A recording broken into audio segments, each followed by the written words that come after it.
Assalamualaikum warahmatullahi wabarakatuh. Waalaikumsalam warahmatullahi wabarakatuh. Bismillahirrahmanirrahim.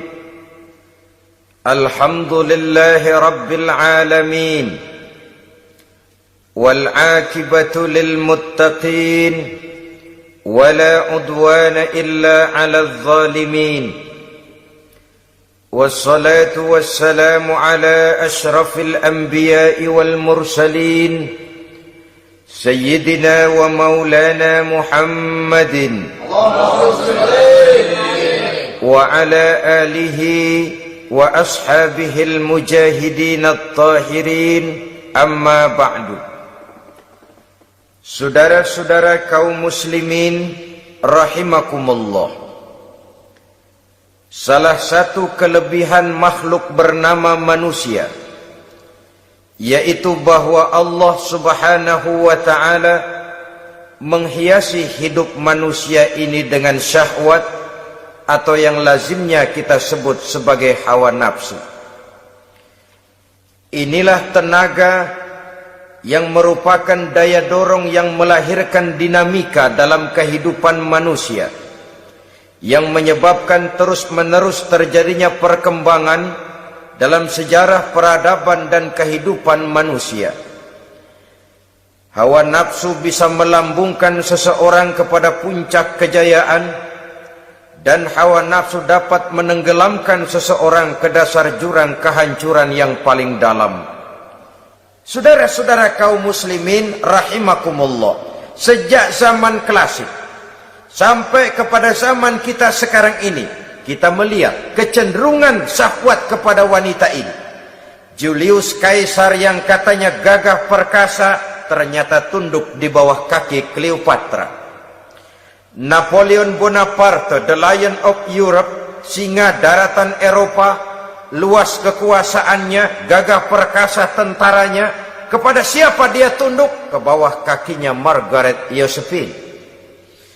Demikianlah di zaman kita sekarang, kita melihat di Jepang betapa Perdana Menteri Uno didesak mengundurkan diri dari jabatan Perdana Menterinya oleh karena terlibat skandal dengan geisha.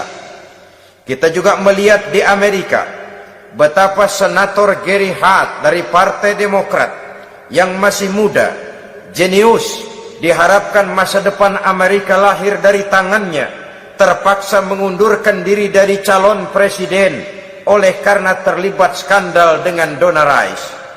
Kita juga menyaksikan betapa parlemen dan kabinet di Inggris sempat geger oleh karena skandal Pamela Bordes, pelacur kelas kakap yang melanglang buana mencari sasaran-sasaran kakap. Ini adalah kisah kejatuhan yang diakibatkan oleh hubbus syahawat minan nisa. Oleh karenanya benar jika Nabi kita menyatakan an-nisa'u imadul bilad, wanita adalah tiang negara. Jikalau baik wanita, baik negara. Jikalau rusak wanita, hancur negara. Kalau syahwat kepada wanita cuma semata-mata karena syahwat, maka seorang laki-laki akan memandang wanita cuma sekedar alat pemuas hawa nafsu. Nilainya rendah. Sedangkan agama kita mengajarkan ma akraman nisaa illa karimun wa ma ahanan nisaa illa laimun, kata Nabi. Tidak akan menghormati kaum wanita kecuali orang-orang yang terhormat, dan tidak akan merendahkan derajat kaum wanita kecuali memang orang-orang yang rendah moralnya. Dengan kata lain, apabila syahwat minan nisa ini dilandasi dengan semangat iman dan ketakwaan, maka kehidupan Rasulullah sallallahu alaihi wasallam sungguh menjadi figur dan contoh dalam kehidupan kita. Perkawinannya bukan karena wajah yang cantik semata-mata, tapi lebih merupakan nilai ibadah kepada Allah subhanahu wa ta'ala. Dengan demikian, kecenderungan kepada hubbus syahawat minan nisa dikontrol oleh nilai iman. Barometernya, tolok ukurnya adalah iman. Di zaman sekarang banyak kasus kawin campur yang pada akhirnya akan membingungkan kita sendiri. Padahal Al-Quran secara jelas dan tegas memberikan bimbingan. Orang itu kalau sudah, kata Imam Syafi'i, wa ainur ridha an kulli aibin kalilatun kama anna aina suhti tubdil masawiya. Mata kalau dibalut cinta dia buta terhadap nista, tapi mata kalau dibalut benci hanya melihat yang keji-keji saja. Biasanya cinta kepada wanita memang bisa menimbulkan dorongan yang positif, tapi juga bisa membuat seseorang buta sama sekali. Dorongan yang positif paling kurang dari segi penampilan. Coba lihat lelaki kalau lagi demen perempuan, lenjeh banget kan? Ya. Sisiran rambutnya rapi, teriskaan bajunya lancip, sepatunya mengkilat, kantong celananya tebel, perkara anduk isinya bukan soal. Yang penting kan gaya. Lalu dinamis, kreativitasnya ada saja timbul. Tapi pada sisi lain, jikalau orang sudah kehilangan pertimbangan, juga kadang-kadang tidak segan-segan mengorbankan akidah, mengorbankan nilai-nilai iman. Padahal ini taruhan utama, sampai Quran dengan tegas memberikan peringatan. Wala ammatun mu'minatun khairun min musyrikatin walau a'jabatkum. Perempuan budak yang hitam legam kalau beriman itu lebih baik untuk dinikahi daripada wanita cantik berkulit kuning langsat tapi musyrik. Lebih baik budak yang hitam legam beriman daripada wanita cantik berkulit kuning langsat berhati bangsat. Tapi kita kadang kehilangan pertimbangan karena agama, karena cinta agama digadaikan, karena cinta akidah terjual, karena cinta keyakinan jadi korban. Ini semua penyakit yang datang dari hubbus syahawat minan nisa, kecenderungan mengumbar nafsu kepada perempuan. Ini memang perhiasan, tapi bisa juga jadi bumerang dalam kehidupan manusia. Berapa banyak penyelewengan terjadi karena pengaruh wanita yang tidak bisa jadi bisa. Ini pengaruh di dalam kehidupan memang sedemikian besarnya, sehingga saudara-saudara kaum muslimin, inilah yang perlu dikendalikan dalam kehidupan, kapan dan di mana. Kalau nafsu adalah perhiasan, kapan dan di mana perhiasan itu harus kita pakai, di mana dia harus kita tempatkan. Begitu juga yang menyangkut soal perempuan. Kapan? Ya kapan tentu kalau sudah nikah. Di mana? Yang jelas bukan di depan umum.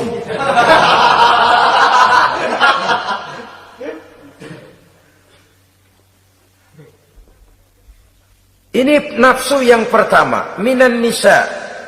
Yang kedua, wal banin. Dihiasi juga manusia dengan kecintaan kepada banin. Makna banin di sini ay al-aulad, anak-anak laki. Kenapa disebut banin, anak-anak laki? Karena pertama, sering anak laki itu lebih jadi kebanggaan buat orang tuanya ketimbang anak perempuan. Sebabnya apa? Pertama, faktor nasab, silsilah lebih kuat kepada laki-laki ketimbang perempuan. Yang kedua, faktor cita-cita. Orang tua kalau punya anak laki-laki, cita-citanya panjang. Nak, kau nanti jadi dokter ya, nak jadi insinyur ya, nak jadi pilot ya, nak jadi pengusaha ya, nak jadi presiden ya. Tapi kalau dia punya anak perempuan, paling ya nak, mudah-mudahan nanti kamu dapat jodoh orang baik nak, dapat jodoh orang soleh. Saudara-saudara, yang ketiga, anak perempuan itu kalau sudah berkeluarga biasanya pindah kepada lingkungan keluarga lain. Sehingga orang berkata, punya anak perempuan banyak sebenarnya seperti agen. Artinya ada yang mau bawa, kan begitu. Ada yang minta, ambil. Ada yang berminat, buntel. Paling dia nengokin orang tuanya ya lebaran. Ya syukur kalau sebulan sekali atau seminggu sekali, tapi minimnya kan lebaran. Dengan demikian dari garis nasab ini lebih kuat al-banin ketimbang al-banat. Manusia dihiasi dengan kecintaan kepada anak-anak. Sering karena terlalu cinta kepada anak, kita menjerumuskan anak. Terlalu sayang kepada anak, segala maunya kita perturutkan tanpa kendali dan kendala. Akhirnya sifat yang demikian itu malah mendorong anak untuk manja, tidak percaya kepada kemampuan yang dimilikinya, selalu mengandalkan kepada kebesaran, kemampuan daripada orang-orang yang dibanggakannya itu. Dan dalam kondisi demikian, kedewasaan dan tanggung jawabnya akan lambat berkembang. Maka Allah Subhanahu wa ta'ala memperingatkan bahwa harta dan anak bisa menjadi fitnah. Dalam ayat lain Allah juga memperingatkan, ya ayyuhalladzina amanu la tulhikum amwalukum wa auladukum an zikrillah. Wahai orang-orang yang beriman, jangan sampai hartamu dan anak-anakmu memalingkan kamu daripada mengingat Allah. Jangan sampai kesibukanmu kepada anak dan harta benda menyebabkan kamu sampai lupa mengingat Allah Subhanahu wa ta'ala.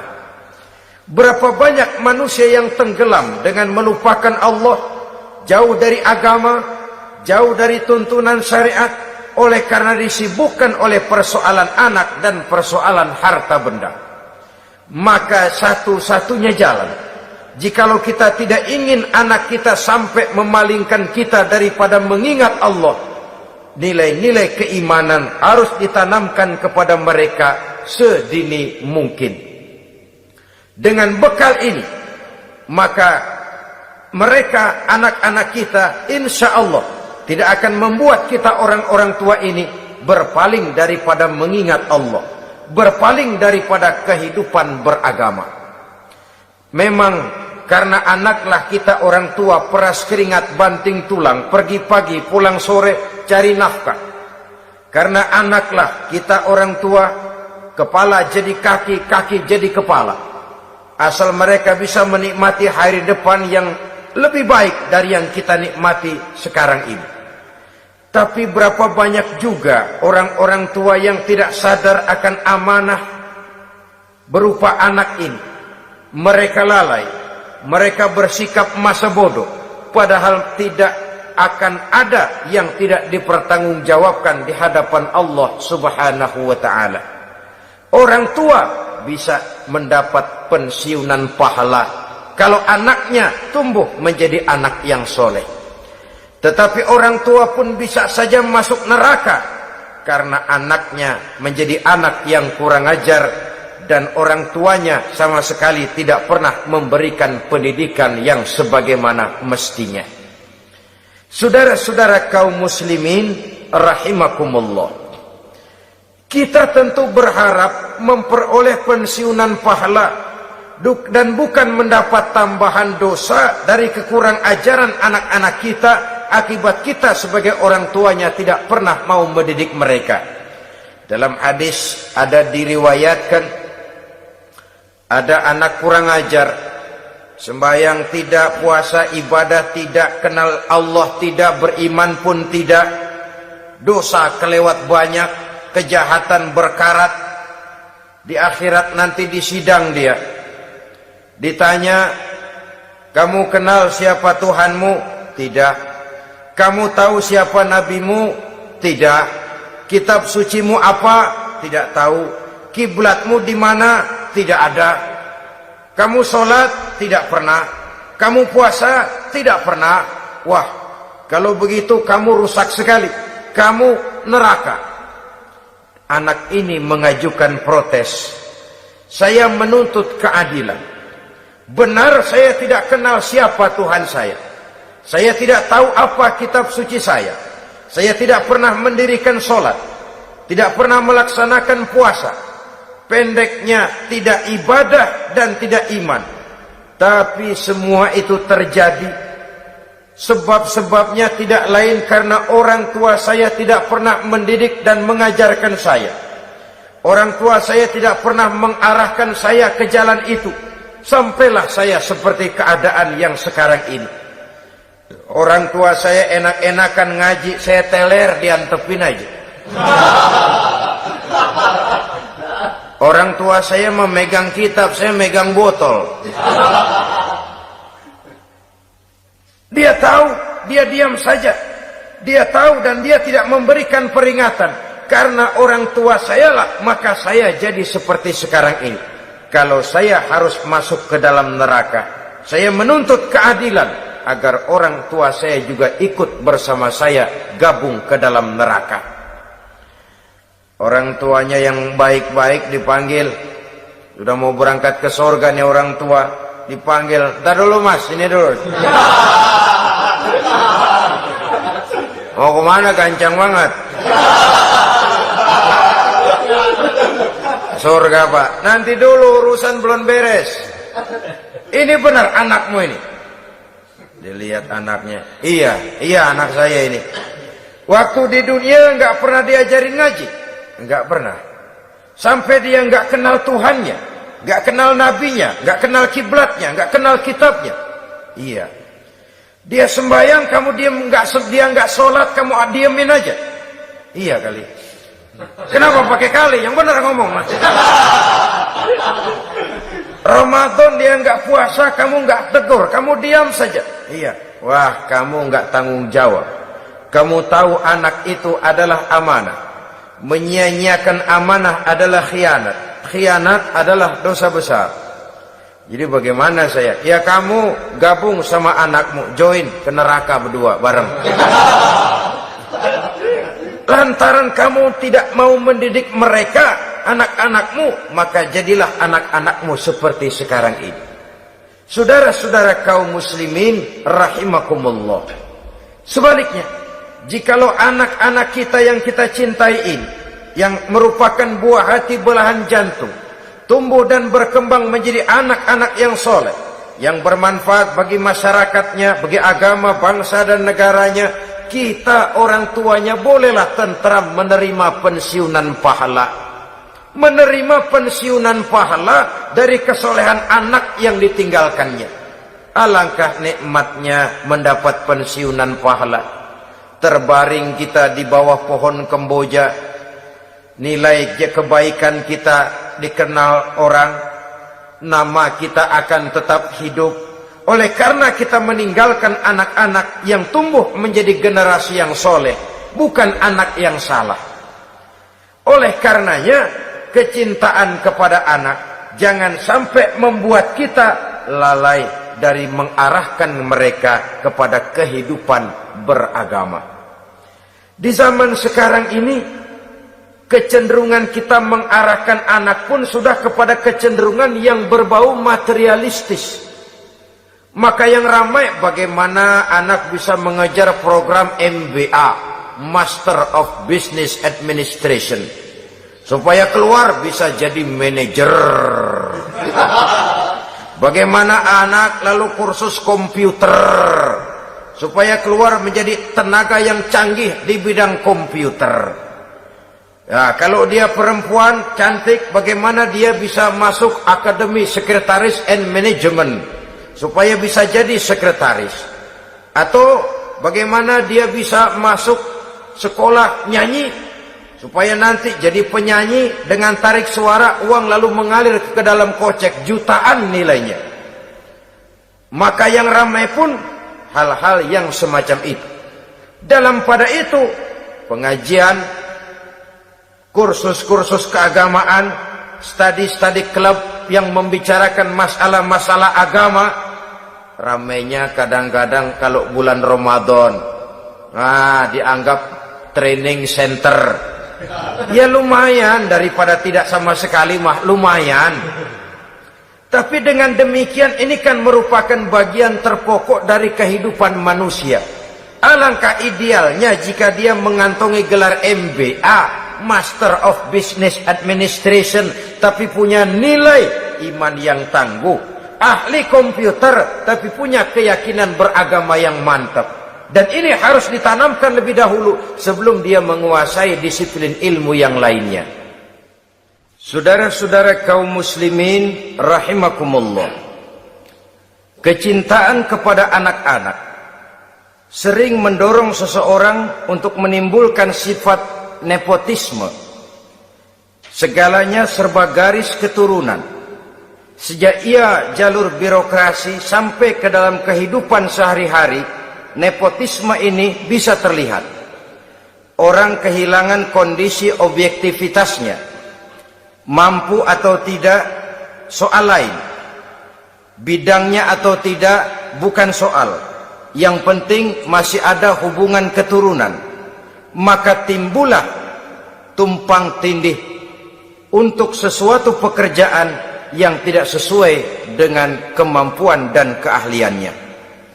Di desa-desa kita melihat masjid, ketua masjid bapaknya, bendahara anaknya, sekretaris mantunya, Bilal besannya, kolbeduk engkongnya. Pokoknya asal masih ada garis keturunan, masuk, tidak minggir. Ini pada akhirnya kurang menciptakan pemerataan kesempatan. Iyalah kalau profesinya, tapi kan jarang yang demikian itu. Kita boleh cinta kepada anak-anak kita, tapi jangan lalu mempergunakan posisi yang kebetulan kita gunakan untuk menempatkan anak-anak kita lebih dari kemampuan yang mereka miliki. Nepotisme yang lahir. Sehingga ini bukan saja tidak mendidik, tapi mengakibatkan terjadinya tumpang tindih.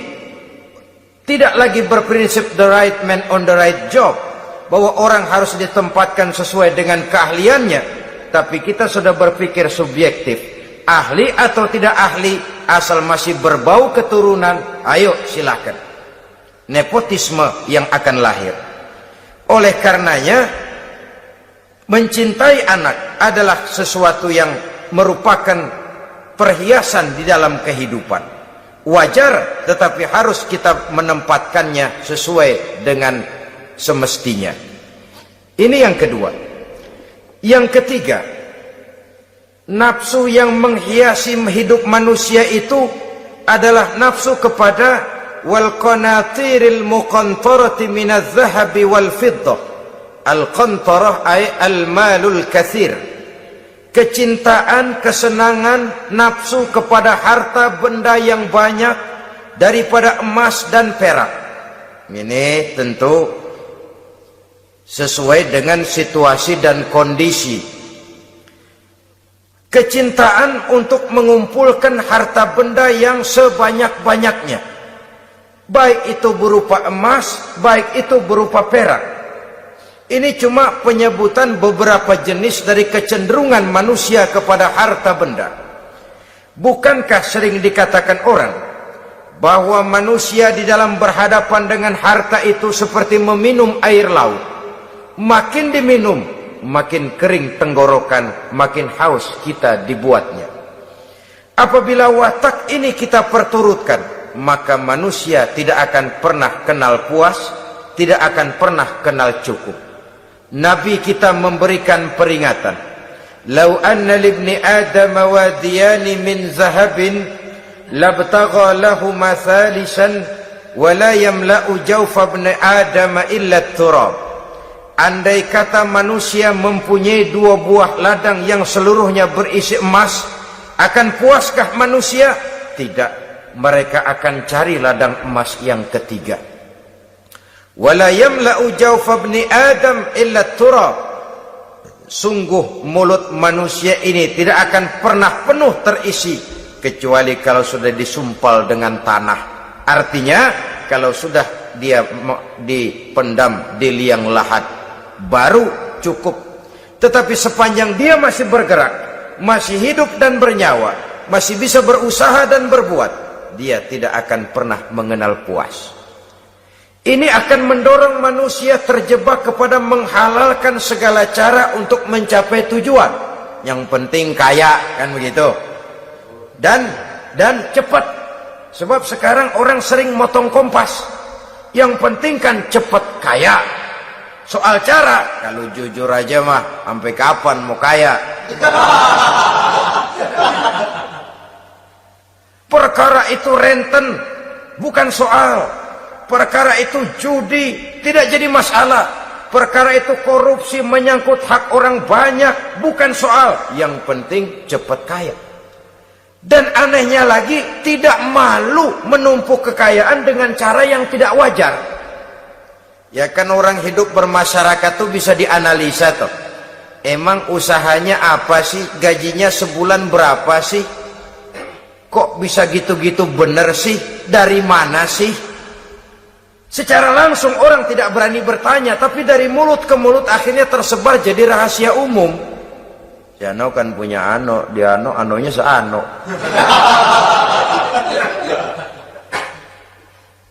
Ini bisa jadi bahan pertanyaan dalam kehidupan, akhirnya jadi gunjingan. Orang sudah tidak terlalu peduli dari mana kekayaan itu diperoleh, yang penting kaya. Dengan menghalalkan segala macam cara, terjebaklah ke dalam cara-cara mafia, terjebaklah ke dalam cara-cara yang tidak wajar, tidak bijaksana, memperkuat klik, clean, dengan menghantam yang lain. Saudara-saudara kaum muslimin rahimakumullah, bahwa manusia punya nafsu ingin kaya, itu boleh. Agama memberikan tuntunan, memberikan aturan. Tidak hanya sekedar asal kaya, tidak hanya sekedar asal banyak harta. Malahan hadis menyatakan, kalau saudara diberikan umur panjang, pertanyaan akhirat cuma satu kok. Umurmu kau habiskan di mana? Kalau saudara diberikan amanah berupa ilmu pengetahuan, pertanyaan akhirat juga cuma satu kok. Ilmumu kau amalkan untuk apa? Tapi kalau kita diberikan amanah berupa harta benda, pertanyaan akhirat itu dua. Min aina iktasabahu wa fima anfaqahu. Dari mana hartamu kau dapat, kemana hartamu kau belanjakan. Dari mananya ditanya, kemananya juga ditanya. Depan belakang ditanya. Dan kalau mempergunakan harta untuk kesenangan syahwat, orang berani bukan main. Tapi kalau untuk kepentingan agama, yang hakikatnya untuk kepentingan dirinya sendiri, berat, seperti nyabut bambu dari ujung. Orang kalau menyumbang masjid 100.000, itu kan zohirnya memberikan panitia masjid.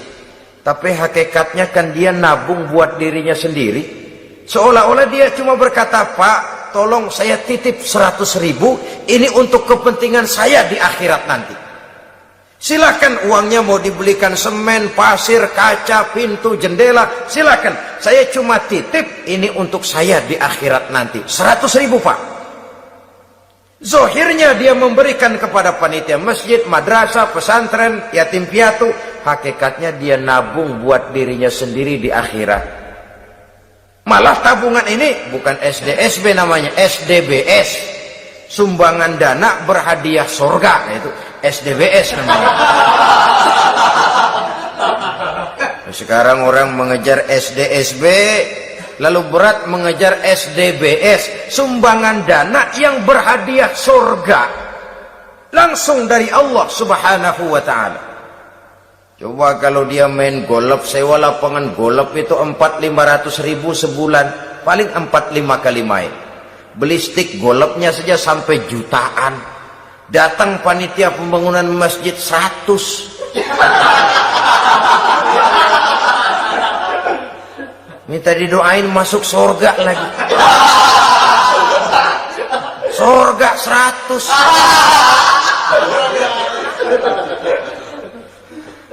Saudara-saudara kaum muslimin rahimakumullah, kecintaan kepada harta benda yang banyak, baik berupa emas, berupa perak, mendorong orang untuk berlomba-lomba yang Allah peringatkan dalam Al-Quran, alhaakumut takatsur hatta zurtumul maqabir. Kamu telah lalai akibat kamu berlomba-lomba memperbanyak materi dunia. Hatta zurtumul maqabir, sampai kamu dekat masuk ke liang kubur, baru rupanya sadar bahwa perlombaan ini tidak akan pernah sampai ke garis finish. Betapapun jauhnya rally Paris-Dakar, garis finishnya ada. Betapapun hebatnya medan yang ditempuh, buasnya gurun pasir Afrika, garis finishnya pasti ada. Itu kan rally yang terbuas di dunia katanya, Paris-Dakar. Tapi garis finishnya ada. Namun jikalau kita berlomba memperbanyak harta, kita tidak akan pernah sampai ke garis finish. Yang kecil-kecilan aja dah. Kalau orang ditanya, kamu kenapa sih belum mau sembahyang? Ya bagaimana mau sembahyang Pak, tinggal di Jakarta masih kontrak. Saban habis tahun diubur-ubur yang punya rumah. Kalau punya rumah sendiri walaupun kecil-kecilan, saya mau ibadah Pak. Ya, diberikan rezeki oleh Allah, bisa bikin rumah walaupun kecil-kecilan, belum juga mau sembahyang. Kok belum juga sembahyang? Iya Pak, rumah emang udah punya sendiri, cuman kecil Pak. Atasnya atap, kalau hujan aja bocor. Kalau bisa bikin rumah yang permanen Pak, tenang, saya ibadah, sembahyang saya rajin. Iyalah, diberikan rezeki, bisa bikin rumah permanen, bagus rumahnya. Lain lagi, iya, rumah sudah permanen, tembok, ubin, cuman isinya belum ada Pak, perabotannya. Duh. Kalau punya peralatan rumah tangga yang memadai, tenang, saya ibadah. Diberikan juga rezeki, bisa beli perabotan rumah tangga yang lumayan. Di atas tegelnya sudah pakai karpet, mebelnya spaghetti, tempat tidurnya alga spring bed dan lo-pilo, ada kulkas, ada TV, di sebelah TV ada kunci mobil. Kuncinya mobilnya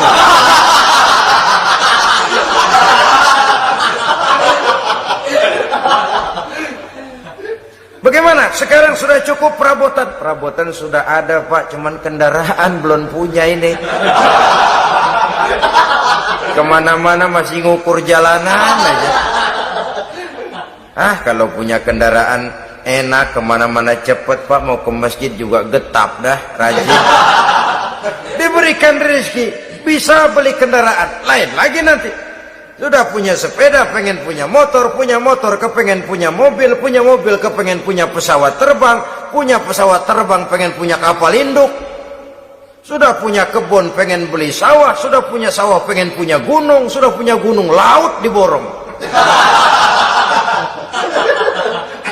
Perlombaan materi tidak akan pernah membawa kita ke garis finish, karena sifatnya sangat abstrak, bahkan akan mendorong kita seperti gurita, cenderung kepada penyakit tamak bin rakus alias serakah. Dengan demikian saudara-saudara, bahwa kecintaan kepada harta merupakan nafsu, dan nafsu itu adalah perhiasan, dia bisa menjadi daya dorong positif. Kalau dalam upaya memperoleh harta itu kita tidak akan keluar dari tujuan keridhaan Allah. Saya cari nafkah, tapi yang Allah ridho. Saya ingin kaya, tapi dengan cara yang Allah ridho. Ini kunci yang akan menyelamatkan kita manusia dari perangkap menghalalkan segala cara. Ini yang ketiga. Yang keempat, dihiasi manusia itu dengan nafsu kepada wal khailil musawwamah, kuda yang bagus, kendaraan yang bagus, kuda yang terpelihara. Al musawwamah ada yang mentafsirkan ar-ra'iyah. Ar-ra'iyah itu yang digembalai, binatang ternak, kuda yang digembalai atau kuda yang diikat. Artinya kalau dulu kan yang namanya tuan-tuan tanah itu baru dibilang bejeger kalau kemana-mana naik kuda. Jet set zaman dulu itu udah kelompok jet set itu kendaraan. Kalau sekarang baby benda, dulu mah kuda band.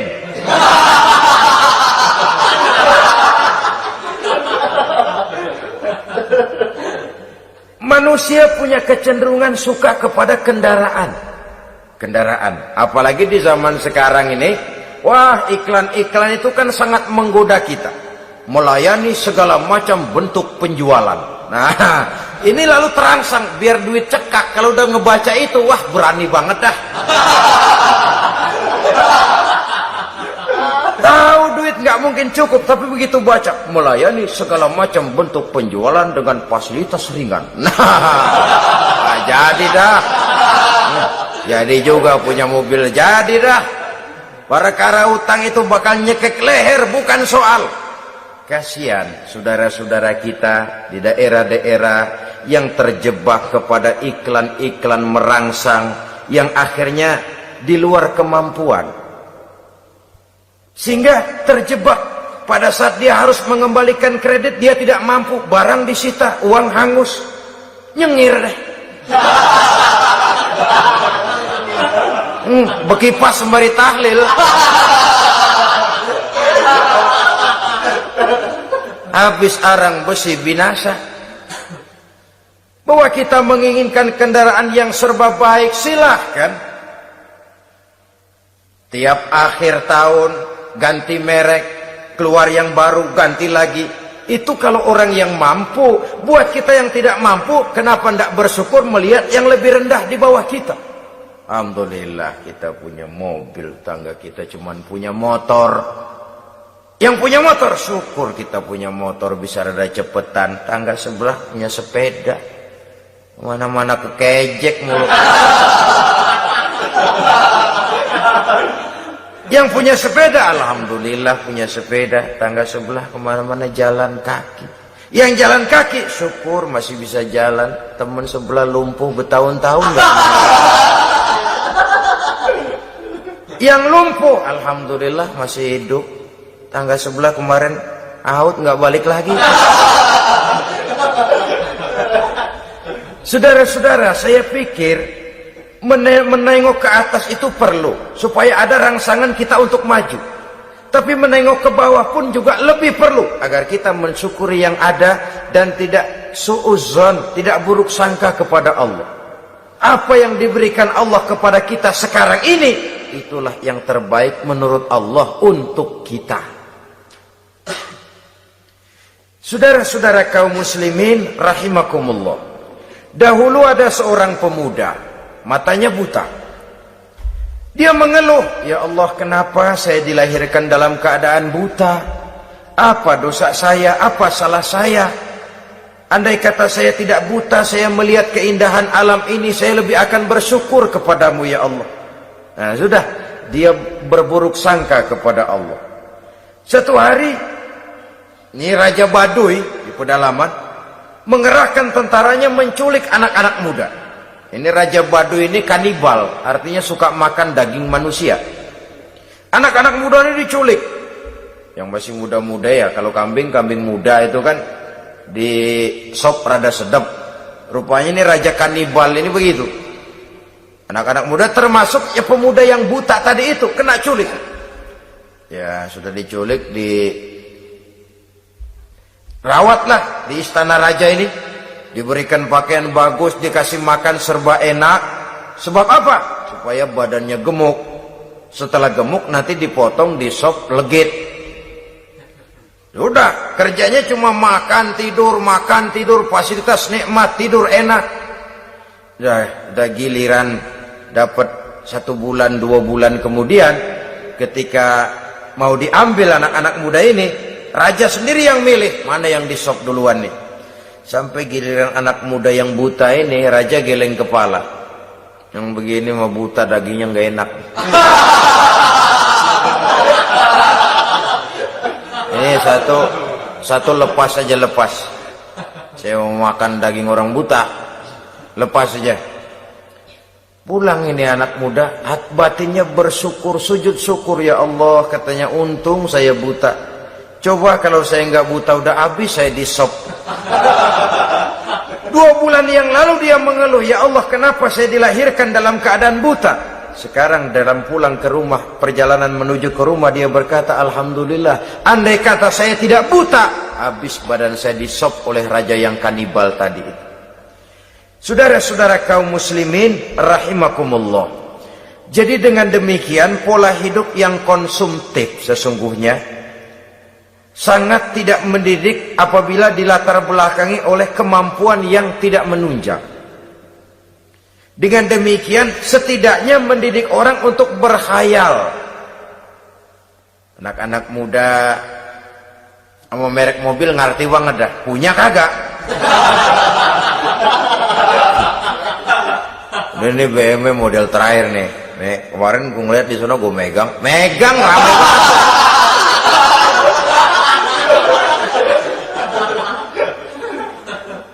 Tulul amal ini kalau tidak diimbangi dengan saluran yang positif, dia akan terjebak kepada penyakit tulul amal, panjang angan-angan. Baiklah ya, wal khailil musawwamah. Yang keempat, yang kelima maksud saya, wal an'am, cinta kepada binatang ternak. Manusia ini kan punya kecenderungan macam-macam. Setelah rumahnya bagus, hartanya banyak, kendaraannya cukup, ingin beternak. Jadilah peternak. Ini kecenderungan manusia, wajar saja sepanjang didapat dan dilakukan dengan cara-cara yang wajar. Wal hars, dan tumbuh-tumbuhan, bertani, bersawah, berladang, itu merupakan kecenderungan daripada manusia. Keseluruhan itu, kata Allah, kecintaan kepada wanita, kepada anak, kepada harta benda, kepada kendaraan, kepada binatang ternak, kepada tumbuh-tumbuhan, dzalika, semua itu mata'ul hayatid dunya, merupakan kesenangan hidup dunia. Berapa lama kesenangan hidup dunia? Sebentar, seumur manusia. Seumur manusia. Bahkan kadang-kadang pada saat dia masih hidup pun orang tidak sepenuhnya sempat menikmati kesenangan hidup dunia. Apabila ajal datang, selesailah kehidupan dunia sampai di situ. Orang-orang kafir, buat mereka surganya di dunia ini. Bila kehidupan di dunia selesai, selesailah sudah surganya sampai di situ. Kesemua itu, janji kata Allah, merupakan kesenangan daripada kehidupan di dunia. Wallahu indahu husnul ma'ab, dan Allah mempunyai tempat kembali yang sangat baik. Nah, setelah Allah menjelaskan semua itu, pada ayat yang ke-15 Allah memberikan jalan keluarnya. Memperturutkan nafsu kepada wanita, anak-anak, harta benda, kendaraan, binatang ternak. Bijaksanakah itu? Dalam ayat ke-15 surah Ali Imran ini, Allah memberikan penjelasan tuntas. Qul a'unabbi'ukum bi khairim min zalikum. Katakan kepada mereka Muhammad, maukah kamu aku beri kabar yang lebih baik dari semua itu? Lebih baik daripada kesenanganmu kepada wanita, kepada anak-anak, kepada harta benda, kepada kendaraan dan sebagainya. Mau kamu aku beritahu yang lebih baik daripada semua itu? Jawaban tentu mau. Kalimatnya bukan ukhbirukum, a'unabbi'ukum. An-naba itu berita yang besar. Lain dengan al-khabar, itu berita biasa saja. An-naba, sehingga pembawa berita disebut nabi. Dari naba, yanbi. Pembawa berita yang benar. A'unabbi'ukum, maukah aku tunjukkan kepada satu berita yang benar-benar besar dan benar-benar lebih baik dari yang semua disebutkan tadi. Apa jalan keluarnya? Lillazina taqaw 'inda rabbihim jannatun tajri min tahtihal anhar. Bagi orang-orang yang bertakwa kepada Allah, mereka akan mendapatkan surga yang di bawahnya mengalir sungai. Khalidina fiha, mereka akan kekal di dalamnya. Wa azwajun mutahharah, dan mereka mendapat istri-istri yang suci. waridwanum minallah, dan keridhaan daripada Allah subhanahu wa ta'ala. Kalau kamu hai orang-orang yang beriman, kalau kamu hai manusia menyangka bahwa nafsu kepada wanita, anak-anak, mengumpulkan harta benda, kendaraan yang menarik, binatang ternak dan tumbuh-tumbuhan itulah yang lebih baik untuk kesenangan dunia, memang itu kesenangan dunia.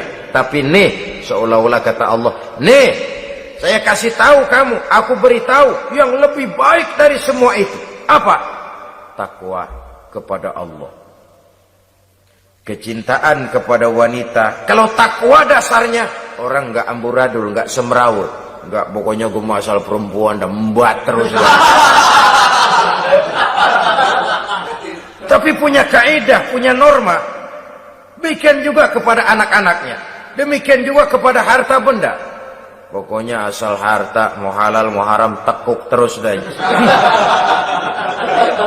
Semuanya dilandasi oleh taqau, lillazina taqau, oleh ketakwaan kepada Allah. Nah, ketakwaan ini akan menghasilkan apa? Inda rabbihim jannatun tajri min tahtihal anhar. Melahirkan, menghasilkan surga yang di bawahnya mengalir sungai-sungai. Saudara-saudara kaum muslimin rahimakumullah, jika kita menyangka bahwa wanita bisa memberikan kesenangan, iya, kesenangan dunia. Jika kita menyangka bahwa harta benda bisa memberikan kesenangan, iya, kesenangan dunia. Jika kita menyangka bahwa kendaraan bisa memberikan kesenangan, iya, kesenangan dunia. Tapi kita tidak cuma ingin itu, kita ingin itu semua juga bisa membawa kesenangan akhirat. Caranya landasi dengan takwa. Kesenangan kepada wanita didasari dengan takwa. Maka jangan jadikan wanita cuma sekedar alat pemuas hawa nafsu. Kesenangan kepada anak-anak dilandasi dengan takwa. Maka anak-anak diarahkan kepada jalan yang diridhoi Allah. Kesenangan kepada kendaraan dilandasi dengan takwa. Maka kendaraannya selalu mengarah berjalan menuju jalan takwa, diridhoi oleh Allah subhanahu wa ta'ala. Kalau tidak, tuh mobil asal lempengan Ancol gancang banget dah. Tapi giliran dihadapin ke masjid, mogok melulu. Urusan ngaji ada aja halangannya tuh kendaraan. Tapi kalau untuk urusan maksiat, ngebut benar-benar. Dilandasi dengan ketakwaan. Sehingga dengan demikian tidak hanya sekedar surga di dunia ini, tapi lebih-lebih di surga di akhirat nanti.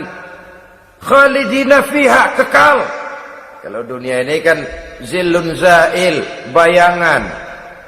Hari ini kita jaya, besok kita bangkrut. Siapa yang mau menghalangi? Hari ini kita melambung, besok kita nyungsep. Siapa yang bisa menarik? Tidak kekal, berubah, temporer, relatif. Di sana kebahagiaan yang dilandasi dengan takwa ini sudah surga, kekal di dalamnya, azwajun mutahharah. Dapat istri-istri yang suci. Suci dalam arti belum pernah dijamah orang lain. Suci dalam arti tidak pernah terkena halangan. Seperti men misalnya. Baik menstruasi atau mencret, itu tidak. Azwajun mutahharah. Konon makna mutahharah ini ya artinya juga bisa selalu gadis, bidadari itu. Selalu perawan. Tidak pernah janda. Walaupun tiap hari dipakai, perawan terus. Dan yang lebih penting, waridwanum minallah, mendapat ridho dari Allah subhanahu wa ta'ala. Jadi hawa nafsu dengan motivasi takwa, itulah sesungguhnya yang dikehendaki oleh Ali Imran ayat 14 dan 15 ini. Dengan demikian, manusia dengan ketakwaannya mengendalikan hawa nafsu dan bukan malah dikendalikan oleh hawa nafsunya. Sehingga dengan demikian seluruh fasilitas yang dimilikinya, baik itu berupa istri, anak, kendaraan, binatang ternak, harta benda, tanam-tanaman, seluruhnya semakin meningkatkan ketakwaannya kepada Allah Subhanahu wa taala. Mudah-mudahan kita bisa mencapai tingkat ini di mana kita hidup mampu dan sanggup mengendalikan nafsu, bukan malah dikendalikan oleh hawa nafsu. Terima kasih dan mohon maaf. Wassalamualaikum warahmatullahi wabarakatuh. Waalaikumsalam warahmatullahi wabarakatuh.